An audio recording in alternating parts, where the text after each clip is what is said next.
This form lets you set options for entering cites based on docket entries. The first tab in the form provides some basic instructions on the use of our app.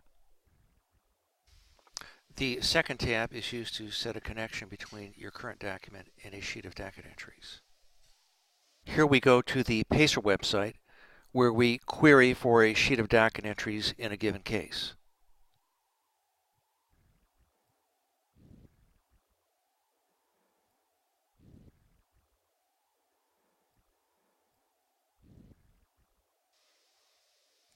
We highlight the table of docket entries and copy it from the website. Make sure to start in the upper left corner of the table and go down to the lower right. You can paste the table to the back of the document you're working on. Here we're going to put the table in a separate document so we can access it anytime we work on the same case.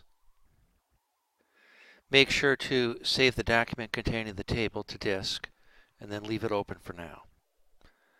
Our app is designed to work with the Pacer website. However, you can use it with other judicial forums that post tables of docket entries. The only requirement is that you must end up with a table that contains 3 columns that present the date, the docket number, and the text of the docket entry in that order. Now we go back to our form, Docket Entries, Options, and Instructions. We pick the second option for setting the connection, since we pasted the table into a separate document.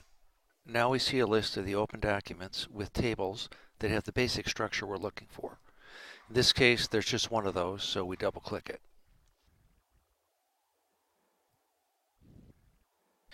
Now we have a connection between the current active document and the table of docket entries. If you paste the table into your active document, then you pick the first option. That will display a list of the various tables in your active document, along with the information contained in the first row of each of those tables. Double-click the appropriate table to set your connection. After the connection is set, our app can read the table and create a drop-down list of docket entries that you can manipulate in a variety of ways.